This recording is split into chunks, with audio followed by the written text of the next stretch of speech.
and welcome to my channel. My name is Chandra and we are going to make some dinners.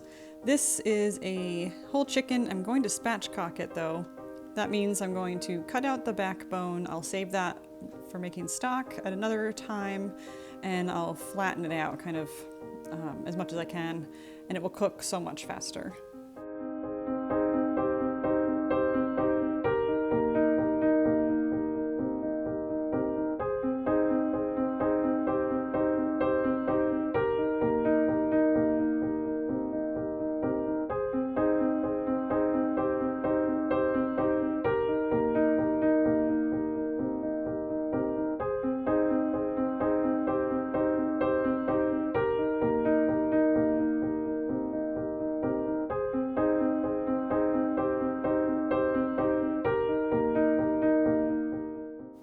I'm just pushing down here to try to break the breastbone, which will allow it to lay flatter. And then just kind of arrange the legs so that it's nice and flat, so it will have more contact with the pan. I like to salt and pepper both sides. I will cook it with the skin facing up. And I'll put oregano on here too. I like oregano on chicken, especially spatchcock chicken. And then I do also add some sort of fat, and I forgot to do that until I was already in the oven for a little bit, but that made it very easy to hold the, I think I used bacon fat or lard, and I just kind of rubbed that over the chicken and it melted right in. And that will help with making a nice crispy skin, which is all of our favorite part in this family.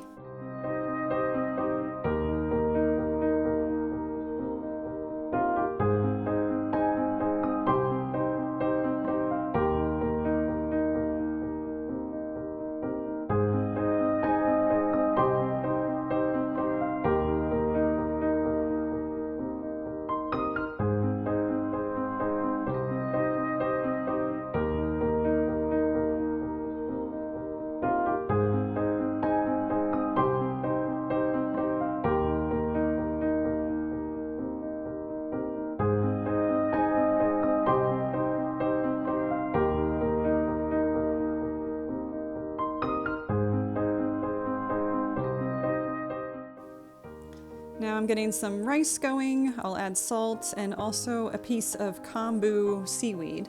Kombu has a lot of minerals in it, or all seaweeds really, and it will impart the rice with all of those minerals. And then I'll save that kombu to add to stock so that it keeps on giving us nutrients.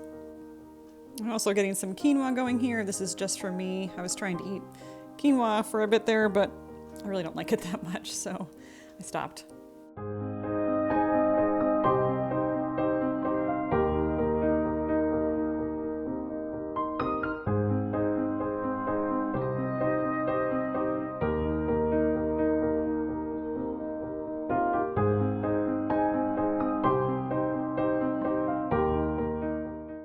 For rice, I wait until it boils, then I add the rice and put it on the lowest possible burner for 15 minutes.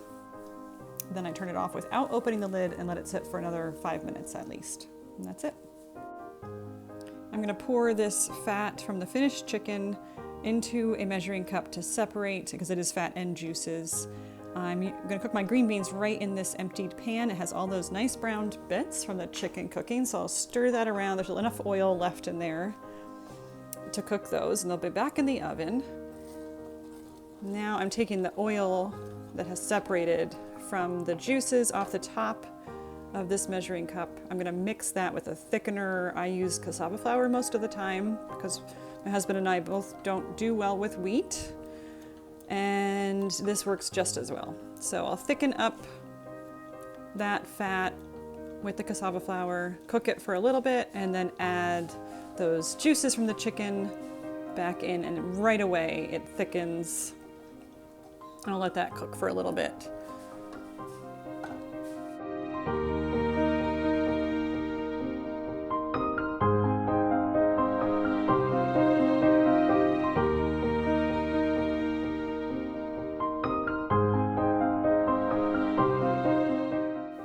had 1 jar of canned cranberry sauce that I made last year left, so we opened that, and now I'll need to make more when those cranberries come out again. For our next night's dinner, I am making a quick fish curry, and it is really quick, and it's really good. Even my husband likes it. He's not a huge fan of curries. I do need to start making it with things other than fish. We could do chicken. I mean, really any kind of meat would be good in this. So I've got some onion and ginger and garlic cooking in a little bit of fat. I just added some red curry paste and some turmeric. I'll let that cook a little. I add some chopped tomatoes. These came out of my garden, but that's the season for tomatoes now. Other times I would just use something from a jar or a can or a box. I also added just a tiny bit of stock I had left in the refrigerator. Now in goes half a can of coconut milk. This is just a serving size for 2 people. We're not trying to have leftovers from this. So just half a can of coconut milk, and I'll let that really just start to simmer away and meld those flavors for 5 or 10 minutes. Now I'm adding my vegetables. So I've got potatoes and carrots tonight. I'll add whatever I have on hand. This is what I happen to have on this night. Some salt. Then I'll put a lid on this, put it on a very low burner, and let it cook until those vegetables are mostly done.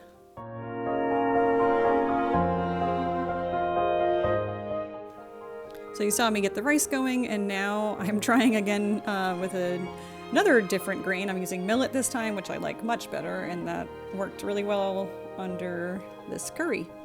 These are salmon wings. They're the little, when a salmon is filleted, the little discarded side fin part, and they're really good. They're really fatty, so they don't dry out at all, and they're just really delicious. They're kind of a specialty item, I guess. We get them from our CSF, Community Supported Fishing Share, and I never would have known about these otherwise. So a little bit of extra work because I do have to take that meat off the fin after it cooks, but a really good way to eat salmon.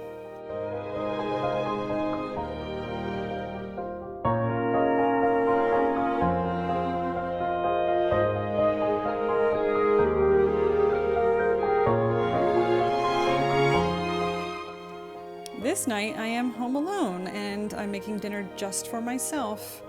I'm cooking up some bacon and I'm going to add that to a BLT pasta salad. I've been making this salad a lot this summer for potlucks, so I thought tonight I would make it for myself. It's really good.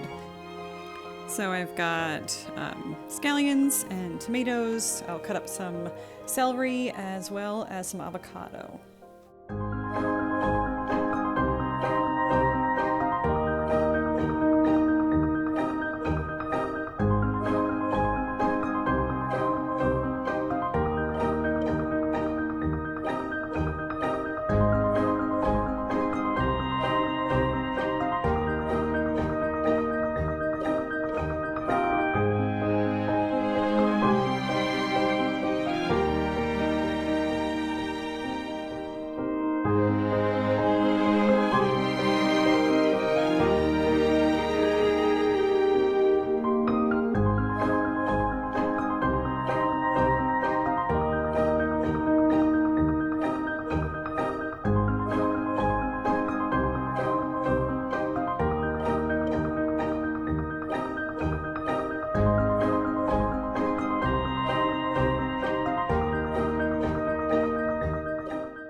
The dressing for this is really simple. It's mayonnaise, of course, because this is a BLT salad, a little bit of apple cider vinegar, and salt and pepper.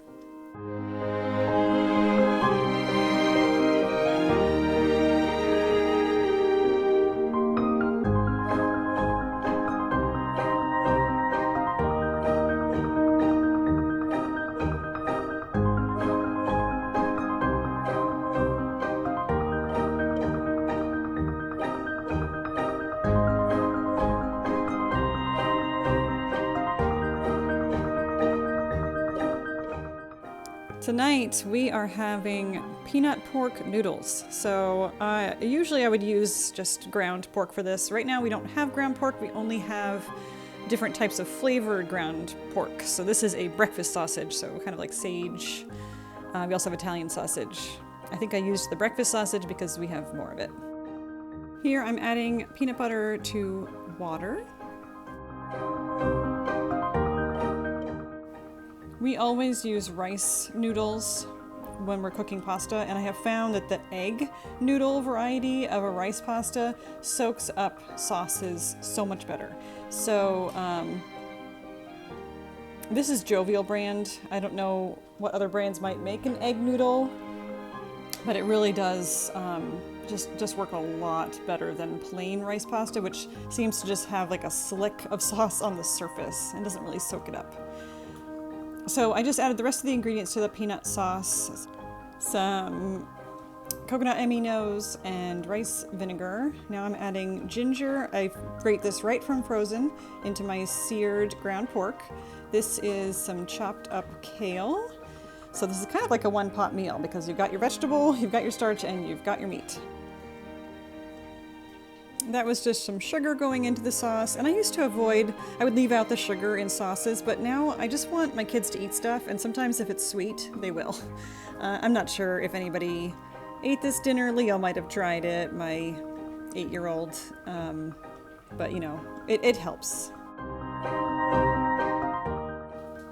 This pasta was cooked a little al dente, and there's a lot of water in that peanut sauce, so this pasta can finish cooking in the sauce and absorb some of it. I like to add some red pepper flakes at the end.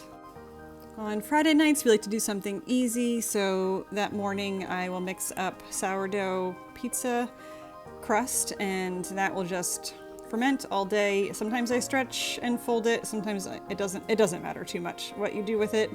I have been making my dough a little drier, and I've gone even drier than this because it makes it able to crisp in the oven better.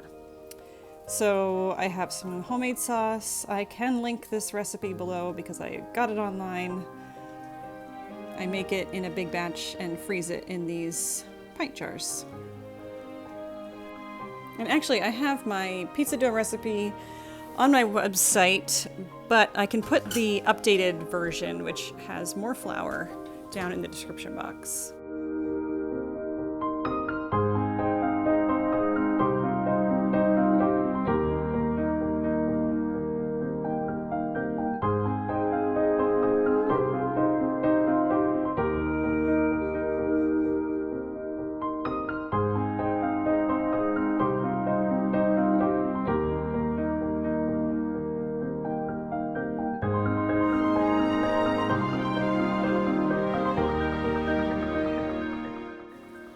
I bake these in a 425-degree oven until the cheese is melty and the crust is crispy. I do switch them from top to bottom and turn them from front to back about halfway through, so maybe after 10 minutes or so.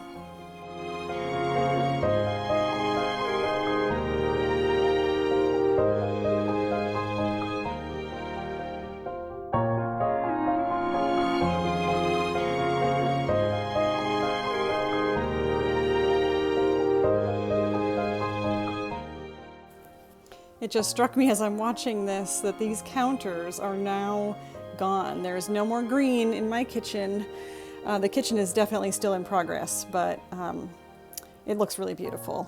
And the countertops are so nice, and my food looks so good on them. I think there's one more video with the green countertops. That one might even be half and half, green and new. So stay tuned. Thank you so much for watching, and I will see you next time when I am processing and preserving a lot of peaches.